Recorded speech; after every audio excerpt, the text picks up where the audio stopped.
Hello dear students, so once again welcome back. Myself Ambujay. और आज हम लोग बाइनोमियल थ्योरम को वन शॉट मारने जा रहे हैं। इससे पहले वाले वीडियो में मैंने आपके साथ बेसिक मैथ का क्रिस्टल कंसेप्ट सब कुछ शेयर किया था, लेकिन वहाँ पे कमेंट आ रहा था कि बाइनोमियल थ्योरम के ऊपर स्पेसिफिक वीडियो लाया जाए। तो ऑन डिमांड मैंने आपके लिए ये वीडियो बना लिया, ठीक है। तो चलिए स्टार्ट करते हैं। आज का हमारा कंसेप्ट है बाइनोमियल थ्योरम। लेकिन देखिए, बाइनोमियल थ्योरम एक्चुअली में मैथ्स में आपका एक पूरे चैप्टर ही है ना। लेकिन हम लोग यहाँ पे इस वीडियो के अंदर पास्कल्स का ट्रायंगल लॉ को नहीं देखने वाले हैं। बहुत इजी टर्म है, आप खुद से सीख लीजिएगा। लेकिन मैं आपको एक्चुअल में बाइनोमियल थ्योरम के बारे में बताऊँगा, बाइनोमियल एक्सप्रेशन क्या कहता है और क्या क्या कंडीशंस हम लोग को सेटिस्फाई करना होता है। तो कॉपी पेन खोलिएगा, बहुत मज़ा आएगा, बहुत सारे कैलकुलेशंस होंगे और with in half an hour हम लोग सब कुछ सीख लेंगे। तो चलिए स्टार्ट करते हैं। तो आज का हमारा कंसेप्ट है बाइनोमियल थ्योरम। बोर्ड क्लियर दिख रहा है? इससे पहले वाले वीडियो में बोर्ड का भी थोड़ा विजुअलिटी था, है ना, प्रॉब्लम। इस बार क्लियर दिख रहा है आपको? ऑलराइट, ठीक है। ब्राइटनेस कैसा है बता दीजिए। चलिए हेडिंग देते हैं बाइनोमियल थ्योरम। Binomial theorem. चलिए बाइनोमियल थ्योरम। देखिए, बाइनोमियल थ्योरम हम लोग को क्या कहता है, पहले हम लोग को ये समझना है, फिर मैं बताऊंगा बाइनोमियल का सिंपलेस्ट एक्सप्रेशन क्या है और वह सिंपलेस्ट हुआ क्यों, ठीक है। एक्चुअली में सबसे पहले हम लोग को कंसीडर करके चलिए, मान लीजिए कोई एक्स कोई नंबर है, एक्स कोई रैंडम रियल नंबर है, ठीक है। कैसा नंबर है? X is any real number, कोई भी रियल नंबर, ठीक है। अब क्या है कि एक्स का एक कंडीशन है कि एक्स जो है वो इस फॉर्म में आया हुआ है, ठीक है, 1 + x के फॉर्म में। अब देखिए, आपको बाइनोमियल का टर्म तो पता ही होगा। बाइनोमियल मतलब दो, वैसा पॉलिनोमियल जहाँ पे दो टर्म होते हैं, जैसे कि ये अगर प्लस और माइनस का साइन लगा हुआ है तो हम लोग को दो टर्म मिलता है, क्योंकि टर्म जो है वो प्लस और माइनस के टर्म से ही डिफाइन होता है। जैसे मैं अगर यहाँ पे कोई टर्म लिख दूँ a + b + c, तो ये ट्राइनोमियल हो जाएगा, है ना, क्योंकि यहाँ पे तीन टर्म आ गए। वैसे ही अगर मैं इनके साथ माइनस का रिलेशन लगा दूँ तो भी यहाँ पे तीन टर्म हो जाएगा, ठीक है। तो ये सब बेसिक बातें तो आपको शायद पता ही होगा, है ना। चलिए इसको छोड़ते हैं। अब यहाँ पे ध्यान दीजिएगा कि बाइनोमियल थ्योरम क्या कहता है कि x कोई ऐसा नंबर है सच दैट ये फॉर्म में है, 1 + x के फॉर्म में, और उसका जो एक्सपोनेंशियल वैल्यू है वह n है, ठीक है। इसका होल एक्सपोनेंट का वैल्यू n है। जैसे आपने पढ़ा होगा a + b का होल स्क्वायर, a + b का होल क्यूब, है ना। आपने जरूर पढ़ा होगा अपने बेसिक क्लासेस में कि a + b का होल स्क्वायर होता है a² + b² + 2ab। Like that only n कोई नंबर है, कोई भी नंबर हो सकता है n। ये पॉजिटिव भी हो सकता है, नेगेटिव भी हो सकता है और फ्रैक्शन के फॉर्म में भी हो सकता है। जैसे ये पॉजिटिव भी हो सकता है n पॉजिटिव, या +ve मैं लिख देता हूँ, ये -ve भी हो सकता है और फ्रैक्शन के फॉर्म में भी हो सकता है, ठीक है, p/q के भी फॉर्म में हो सकता है। तो n का वैल्यू कुछ भी हो सकता है। बाइनोमियल एक्सप्रेशन क्या कहता है कि x is any real number, n is any number, it can be fraction, positive और negative, such that कि 1 + x⁴ n का वैल्यू हमारा एक डिफाइंड फॉर्म में लाई करता हो। लेकिन इसके लिए कंडीशन क्या है, ध्यान दीजिएगा कि x का जो वैल्यू है ये -1 से +1 के बीच में लाई करना चाहिए, ठीक है। -1 से +1 के बीच में लाई करना चाहिए, तभी हमारा ये कंडीशन वैलिड है, ठीक है। अब ध्यान दीजिए मैं क्या बता रहा हूँ आपको। यहाँ पर 1 + x⁴n का जो फॉर्म आएगा, मैं पहले आपको प्रॉपर फॉर्म दूंगा जो पास्कल्स लॉ से निकल के आया है, फिर मैं सिंप्लीफाइड फॉर्म दूंगा। वो क्या होता है, 1 + nx + n × n - 1 x² upon 2 factorial. ये जो टर्म है ना नीचे, ये फैक्टोरियल है। फैक्टोरियल का मीनिंग मैं आगे आपको बताऊंगा, ठीक है। Plus n × n - 1 × n - 2 upon यहाँ पे x³ upon 3 factorial plus dash dash dash, ये आगे कंटिन्यू रहता है, ठीक है। समझ गए आप? अब देखिएगा इंपॉर्टेंट क्या है, यहाँ पे 2 फैक्टोरियल, इसको हम लोग फैक्टोरियल पढ़ते हैं, ठीक है। आपको याद होगा फैक्टोरियल से हम लोगों ने आइलर्स नंबर का वैल्यू निकाला था लॉगरिथम में। मैंने आपको बताया था आइलर्स कांस्टेंट क्या होता है, 2.71 आई थिंक उसका अप्रॉक्सीमेट वैल्यू होता है। जी हाँ, तो वही वही टर्म यहाँ पे भी हमारा है, इसको हम लोग फैक्टोरियल बोलते हैं। ये फैक्टोरियल का मतलब होता है 2 into 1, जैसे 3 फैक्टोरियल हो जाएगा 3 into 2 into 1, like that 4 factorial हो रहेगा तो 4 into 3 into 2 into 1, ठीक है। तो ये इसका मतलब हो जाएगा। अब देखिए एक्चुअल में जब आप बाइनोमियल थ्योरम को पढ़ते हो, मैंने लास्ट वीडियो में बताया था, तो ये इतना बड़ा नहीं रहता है, इतना बड़ा फॉर्म नहीं है उसका सिंप्लीफाइड फॉर्म क्या है, सिंपल वर्जन हमारे आपकी तरह 1 + nx, बस यही है ना, 1 + nx है इसका एक्चुअल फॉर्म। अब ऐसा क्यों होता है, पहले ये जान लेते हैं। देखो एक चीज़ आप मेरे को बताइए, जब आप सोल्व करने जा रहे हो तो आपको एक कंडीशन बहुत इंपॉर्टेंट मैंडेटरी है इस पूरे फॉर्म में, कि जो x है वो लेस दैन बहुत छोटा होना चाहिए, 1 से बहुत छोटा। ये कंडीशन बहुत मैंडेटरी है for binomial theorem. Binomial theorem वहीं पे अप्लाई होगा जहाँ पे ये कंडीशन सेटिस्फाई होता है। मैंने लास्ट वीडियो में भी आपको डिस्कस किया था कि where x must be less than 1, must be मतलब बहुत छोटा है तो भी चलेगा, लेकिन छोटा तो जरूर होना चाहिए। तो अब बताओ मेरे को आप कि अगर हम लोग इसका कैलकुलेशन करते हैं इस टर्म का, तो सपोज करो n का वैल्यू मैं अभी फिलहाल के लिए कुछ भी सपोज करो मैं 2 रख देता हूँ, मैं इस फॉर्म में यहाँ पर n का वैल्यू सपोज करो 2 रख देता हूँ, n = 2, ठीक है। तो अब मेरे को आप ये कैलकुलेशन इधर देखो, n 2 × 2 - 1 1, ठीक है। आप इसको सोल्व करके मैं इधर दे रहा हूँ, 2 × 2 - 1 गया तो 1 गुना x का वैल्यू बहुत छोटा है 1 से, सपोज करो कोई टर्म है हमारा अभी 0.1 है कोई टर्म, ठीक है। तो 0.1 का स्क्वायर करेंगे तो ये 0.01 हो जाएगा। अपॉन में जब आप 2 फैक्टोरियल करोगे तो 2 × 1 हो जाएगा। अब आप मेरे को बताओ जब आप इसको सोल्व करते हो तो आपको वैल्यू क्या मिल रहा है, ये मल्टीप्लाई फॉर्म में है ना, जब आप इसको सोल्व करोगे तो आपको वैल्यू क्या मिलेगा, देखो इधर बहुत छोटा नंबर मिल रहा है, बहुत छोटा। और जब आप इसको कंटिन्यू करोगे तो और छोटा आएगा, क्योंकि यहाँ पे 3 फैक्टोरियल आ रहा है। चूँकि हम लोग को ये जो आउटकम मिल रहा है ये बहुत छोटा है, इसलिए डेसिमल में देखो कितना डेसिमल में जा रहा है। इसके बाद का वैल्यू जो आएगा 3 फैक्टोरियल 4 फैक्टोरियल 5 फैक्टोरियल, ये और भी छोटा आएगा। सिंस ये कंडीशन बहुत छोटा वैल्यू दे रहा है, इसलिए हम लोग यहाँ से यहाँ वाले फॉर्म को निगलेक्ट कर देते हैं और हमारा फाइनल फार्मूला यहीं तक वैलिड होता है। समझ में आया बात? मैं एक बार फिर से रिपीट करता हूँ, ध्यान दीजिएगा, ठीक है। बाइनोमियल थ्योरम, वहाँ पे थोड़ा ज़्यादा ब्राइटनेस है, ठीक है, माफ़ करिएगा उसके लिए, है ना, मैं आपसे माफ़ी मांगता हूँ, थोड़ा एडजस्ट करिएगा।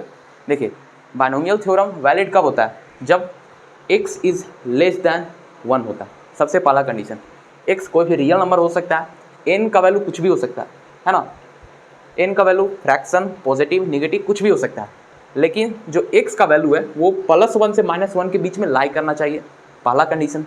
दूसरा, x must be less than 1।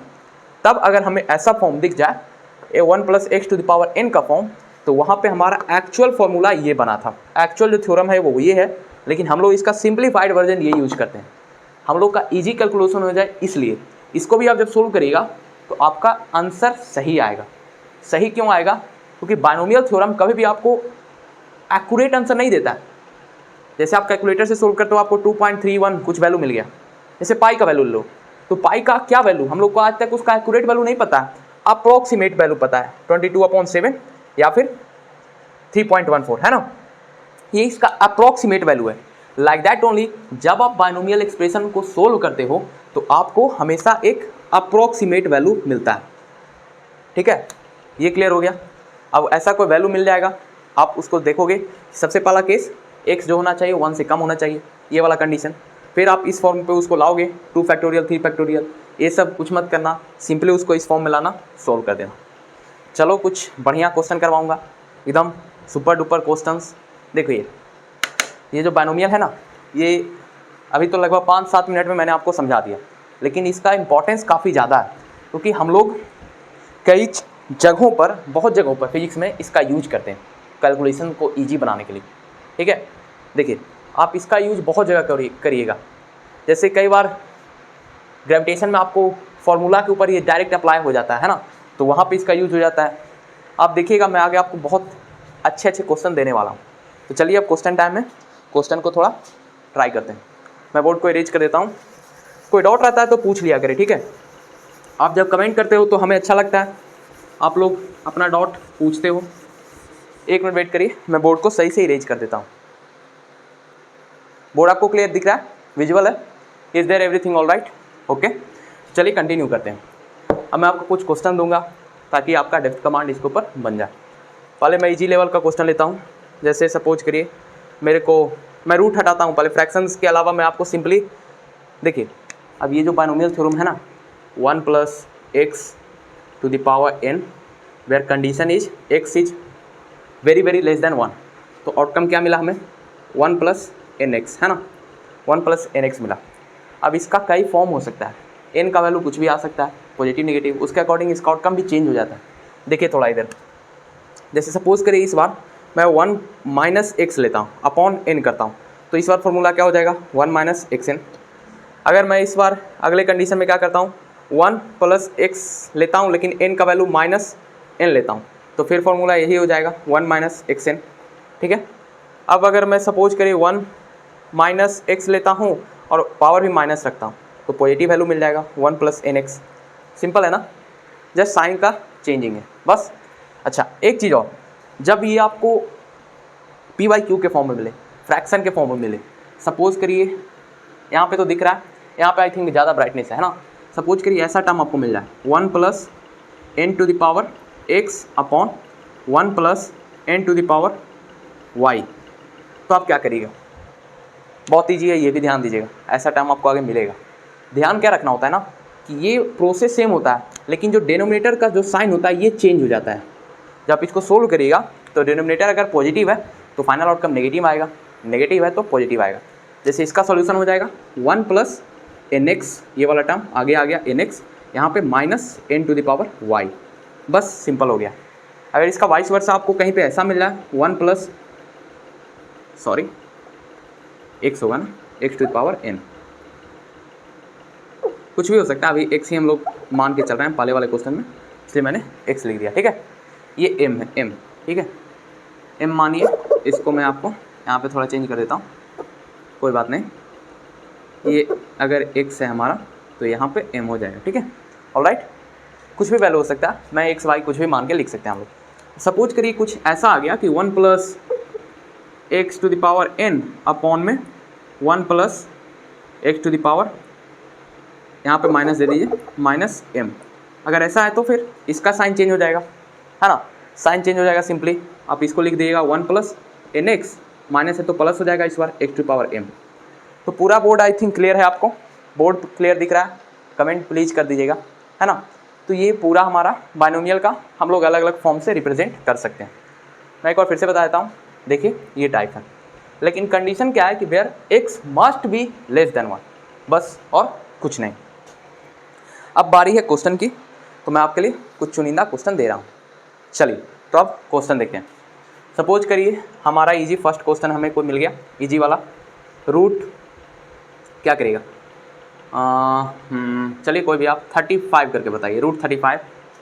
फिर सेकेंड क्वेश्चन आप मेरे को बताइए, रूट, इस बार मैं रूट क्या जाएगा आपको क्यूब रूट बोलता हूँ, 44। ठीक है, थर्ड आप मेरे को बताइए, आप मेरे को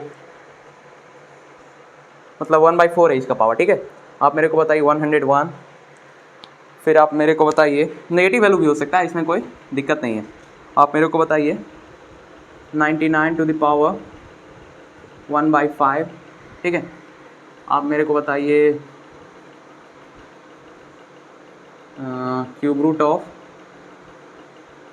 41। ठीक है, ये चारों इजी क्वेश्चन है ना, चारों इजी क्वेश्चन है, लेकिन हल्का आपको मैं कंसेप्ट बिल्ड करने के लिए ये पांचों क्वेश्चन का सोल्यूशन बताऊंगा। स्टेप बाय स्टेप चलेंगे इस वीडियो के अंदर, बस इन्हीं क्वेश्चन का सोल्यूशन दूंगा। इससे बहुत वास्ट एप्लीकेशन आप कर सकते हो प्रैक्टिस, है ना। जब आप ग्रेविटेशन सोल्व करोगे तो डिनोमिनेटर वाला फॉर्म भी आपको मिल जाएगा, तो आप प्रैक्टिस कर लेना। ठीक है, मैं पहले बता चुका हूँ, मैंने आपको PDF दे दिया, PDF मैंने टेलीग्राम पे पोस्ट कर दिया, उसको ज़रूर देखो, बहुत सारे क्वेश्चन वहाँ पे मिलेंगे। यहाँ तक कि जो मैंने आपको शॉर्ट नोट प्रोवाइड कराया था बेसिक मैथ का, उसके अंदर वेक्टर का भी पूरा शॉर्ट नोट प्रोवाइडेड है। आप वेक्टर के लिए चिंता मत लो, अगला सेशन जो होगा इसके बाद जो होगा हमारा इंटीग्रेशन बचा हुआ है, और उसके बाद वेक्टर में ही मैं बताऊँगा। ठीक है, चलिए आइए रूट 35 निकालते हैं। अब आप फैक्टोरियल वाला इस पर अप्लाई कर भी सकते हो, लेकिन टाइम वेस्टिंग है, तो मैं शॉर्टकट फार्मूला का यूज़ करूँगा। देखो सबसे पहले हम लोग को कंडीशन क्या करना है कि इसको 1 + x के फॉर्म में लाना है। मैं बेसिक से एक क्वेश्चन बताऊंगा, फिर थोड़ा आपको डायरेक्ट शॉर्टकट बताऊंगा। हम लोग को कंडीशन क्या है कि 1 + x के फॉर्म में लाना है ना, 1 + x के फॉर्म में इस नंबर को लाना है। तो अब अपने माइंड में बताइए कि ये कैसे पॉसिबल है। अब आप सोच रहे होंगे क्या करें नहीं करें, कुछ नहीं करो। सबसे पहले एक ध्यान लगाओ, अगर हम इसे 36 - 1 लिख सकते हैं क्या? अब 36 - 1 ही क्यों लिखे, 40 क्यों नहीं लिखे, 34 क्यों नहीं लिखे, कुछ भी क्यों नहीं लिखे? रीजन क्या है जो मैं पहले क्लियर करता हूँ। देखिए यहाँ पे पावर है 1/2, ठीक है, 1/2। अब ध्यान दीजिएगा 1/2 वाले टर्म में इससे पहले परफेक्ट स्क्वायर कौन सा है, इसके पहले या इसके बाद? एक तो 25 है 5 का, इसके बाद है 36 6 का।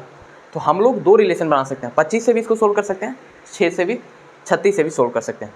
अब देखिए अगर हम लोग इस फॉर्म में इसको ले आए तो 1/2 जब हम करेंगे तो इसको अगर हम डिवाइड कर देंगे 36 से तो हम लोग को आउटकम सिंपली ये 1 के फॉर्म में आ जाएगा, है ना। और ये 6 का अंडर रूट भी इजीली हो जाएगा। तो चूंकि हम लोग को कैलकुलेशन इजी बनाना है इसलिए हम लोग इस फॉर्म में इसको लाएं। आगे मैंने अलग अलग वैल्यू दिया है, सबको बताऊंगा आपको, ठीक है। तो हम लोगों ने इसको क्या किया, ये फॉर्म में ले आया 36 - 1। अब हमारा ये फॉर्म में इसको लाना था इसलिए हम लोगों ने इसको 36 से डिवाइड दिया। अब एक काम करो आप, देखो ये फॉर्म तो आ गया, सब कुछ क्लियर है। अब मेरे को एक चीज़ बताओ, अगर हम लोगों ने इसे 36 से डिवाइड किया तो हमारा जो वैल्यू आएगा वो इस वाले वैल्यू के इक्वल नहीं है। तो अब हम लोग को इसके बदले यहाँ पे 36 से मल्टीप्लाई भी करना होगा। अब देखो कैलकुलेशन इजी बनाने के लिए हम लोग चाहते हैं ये जो 36 का खेल है ये हम लोग बार बार ना झेलें, बार बार हम लोग को 36 से कैलकुलेशन ना करना पड़े, इसलिए हम लोग इसका स्क्वायर रूट निकाल के पहले लिख देते हैं। तो 36 का स्क्वायर रूट हो गया 6। अब जो भी फंक्शन आएगा या जो भी हम लोग को सोल्व करना होगा इस ब्रैकेट के अंदर वाले को करना होगा, इस ब्रैकेट वाले बाहर के टर्म से यानी 6 से हम लोग को कोई लेना देना नहीं है। अब चलो इसके बाद हम लोग क्या करेंगे, सिंपली इसको क्या करो आप इस पूरे वाले टर्म को हटा दो और यहाँ पे आप अपने मन से 1/2 लिख दो। अब जब आप इसको डिवाइड करोगे तो ये क्या हो जाएगा 1 - 1/36 होल पूरा 1/2 और यहाँ पे अपना आगे 6। कैसे हुआ, 36 को जब हम लोगों ने डिवाइड कर दिया तो 1 आ गया, फिर माइनस था तो -1/36 एज यूजुअल, अब 1/2। अब देखो ये कंडीशन सेटिस्फाई हो रहा है कि नहीं, x इज़ लेस देन 1 है कि नहीं, बताओ मेरे को। 1/36 ऑब्वियस बात है, बच्चा भी बता देगा। वहाँ पे नहीं दिख रहा आपको, है ना, बहुत ब्राइटनेस है। एक मिनट वेट करिए, मैं थोड़ा क्लियर कर देता हूँ। ऑलराइट, अब बोर्ड एडेप्टेबल है, सब कुछ आपको क्लियर दिख रहा है। ये कंडीशन सेटिस्फाई हो गया ना, x इज लेस देन 1, है ना। अब ये फॉर्म में आ गया, अब इसको तोड़ दीजिए और कुछ नहीं करना, 6 को बाहर ही रहने दीजिए ब्रैकेट के अंदर। अब इसको 1 - 1/36, अब ये n वाला फॉर्म आ गया, n वाला फॉर्म n आगे आ जाता है, जस्ट इसको आगे कर दीजिए 1/2 मल्टीप्लाई हो जाएगा। इसको जब आप सोल्व करिएगा तो 6 × 1 सोल्व करिए, 72 से हमको डिवाइड देना है तो 1 - 0 पॉइंट, है ना, ये हो जाएगा अप्रॉक्स कितना, ये देखिए अप्रॉक्सीमेट वैल्यू आएगा। मैं भी आपको क्लियर कर देता हूँ, आप इसको सोल्व कर दीजिए, 72 हो जाएगा, 72 से 0.100 तो 0.1। इसके बाद हम लोग को सोल्व करने की ज़रूरत नहीं है। तो ये अप्रॉक्स कुछ आ रहा है 6 × अप्रॉक्सीमेट वैल्यू क्या आ रहा है 0.9, इसको सोल्व करिएगा तो आएगा 5.4 अप्रॉक्सीमेट वैल्यू, ठीक है। अप्रॉक्सीमेट वैल्यू 5.4 देगा हमारा 35 का रूट। देखा आप लोगों ने कितना इजी वे में हम लोगों ने इसे सोल्व कर लिया। अब मैंने इस क्वेश्चन में आपको लॉन्ग फॉर्म अप्लाई किया, अब शॉर्ट फॉर्म में ये सभी सोल्व करके बताऊंगा। ध्यान रखना कि हमेशा हम लोग को कंडीशन क्या अप्लाई करना होता है कि 1 से बहुत छोटा आना चाहिए x का वैल्यू, तभी बाइनोमियल अप्लाई हो पाएगा, ठीक है। 1 से बहुत छोटा वैल्यू आएगा तभी बाइनोमियल वैलिड होगा। देखिए बोर्ड थोड़ा क्लियर इरेज नहीं हुआ, मैं इरेज कर देता हूँ, 1 मिनट वेट करिए। चलिए ऑलराइट, ये वाला फॉर्म। अब देखिए यहाँ पे 1/3 है। अपने माइंड में एक वैल्यू हमेशा लाइएगा कि आपको सबसे पहले क्या सोल्व करना है कि x का वैल्यू 1 से छोटा लाना है। सबसे पहला काम x का वैल्यू 1 से छोटा लाना है और 1 + x के फॉर्म में लाना है। ये दो काम कर लिए आप तो बाइनोमियल आपके चुटकियों के खेल है, चुटकी का खेल है बाइनोमियल भाई, बस आपको ये दो फॉर्म आना चाहिए। ये क्वेश्चन को चलो सोल्व करते हैं। सबसे पहले क्या करोगे तुम, इसको 1 लाने का टैक्टिस लगाओ, थोड़ा माइंड में सोचो कि 1 आएगा कैसे। अब देखो मेरे को एक बात बताना, तुम ये 44 है, 44 से पहले जो भी अगर हम वैल्यू लाएं, अगर हम लोग इसका परफेक्ट स्क्वायर की तरह पीछे वाला लेते हैं, चूँकि हम लोग को लेना नहीं है क्यूब वाला फॉर्म में आएगा, लेकिन पहले कुछ सोचते हैं कि हम लोग अगर परफेक्ट स्क्वायर के फॉर्म में लाएं तो वैलिड तो नहीं होगा, क्योंकि हम लोग को क्यूब वाला फॉर्म लाना है। तो इस बार परफेक्ट क्यूब इससे पहले कौन है मेरे को बताओ आप, है ना। 4 का क्यूब 64 नहीं आ रहा, 3 का क्यूब 27। तो 3 से अगर हम लोग रिलेशन लाने की कोशिश करें, ठीक है, पहले हम लोग माइंड में क्या सोच रहे हैं कि कोई रिलेशन पॉसिबल है कि नहीं, क्या कोई पॉसिबल है, कैसे, चलो वो देख लेते हैं। पहला हम लोग क्या करेंगे, वैसे ही इसको पूरे मैं लिख देता हूँ, आप इस पर ऐसे ब्रैकेट लगा लो, 1/3 कर लो, ठीक है, 1/3। आप इसको लिखो 27 प्लस जो भी टर्म आएगा 64 या 27 किसी से भी सोल्व कर सकते हो, कोई दिक्कत नहीं है। लेकिन कंडीशन क्या है अभी ध्यान से सुनना, ठीक है। 27 प्लस इसको अगर हम लोग सोल्व करें तो क्या आ जाएगा बोलो, 7 ये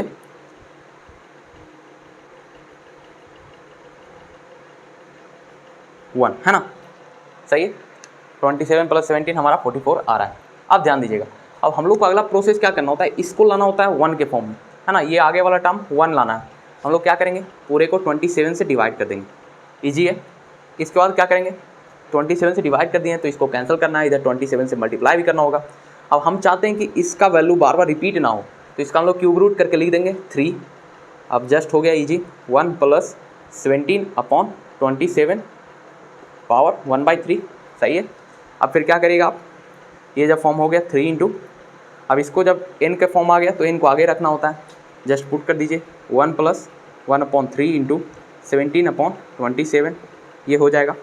इसको जब आप सोल्व करिएगा तो अप्रॉक्सीमेट वैल्यू क्या मिलेगा आप हमको बताइए कमेंट करके, मैं यहीं पे इसको छोड़ देता हूँ, है ना, आप कर लेना, कोई ज़्यादा वास्ट चीज़ नहीं है यहाँ से सोल्व करना। इसको आप इधर 81 हो जाएगा, ये 70, चलिए मैं कर ही देता हूँ, आप लोग काफ़ी कामचोर हो गए है ना, सोल्व करो चलो। ये आ जाएगा कितना, 3 इंटू 1 प्लस 0.2, ठीक है। जब आप इसको सोल्व करिएगा तो आएगा 3, अप्रॉक्सीमेट वैल्यू आएगा 3 इंटू 1.2, तो ये आ जाएगा 3.6 अप्रॉक्सीमेट वैल्यू। आप कैलकुलेटर से करके बताओ मेरे को आंसर गलत है या सही, ठीक है। कैसे किया हम लोगों ने, हम लोग को चूँकि इसका फॉर्म लाना है, परफेक्ट क्यूब ढूंढना है, अगर पावर 4 रहेगा तो परफेक्ट पावर 4 ढूंढना, ठीक है, तब ये कैलकुलेशन बहुत ईजी हो जाता है। इस फॉर्म में जस्ट लाओ, उसको सोल्व करो, आपका आंसर आ जाएगा। सबसे पहले क्या करना होता है, 1 ढूंढना होता है, पहले तो ये फॉर्म में लाओ इसको, उसके बाद इस वाले टर्म को 1 बनाओ, ठीक है, 1 बना दिया, काम आधा खत्म। जस्ट हमने क्या किया, 1 कर दिया 17 प्लस, अब चूँकि हम लोगों ने इसको डिवाइड किया क्योंकि डिनोमिनेटर हमारा कैंसल आउट होना चाहिए, है ना, तो इसको 27 से मल्टीप्लाई भी करना पड़ा। इसका हम लोगों ने परफेक्ट क्यूब रूट करके इधर 3 लिख दिया, जस्ट इसको सोल्व कर दिया, हमारा आंसर आ गया, ईजी है। अब और 2-3 क्वेश्चन फिर से हम लोग उधर अटेम्प्ट करते हैं। चलिए मैं बोर्ड को इरेज कर देता हूँ।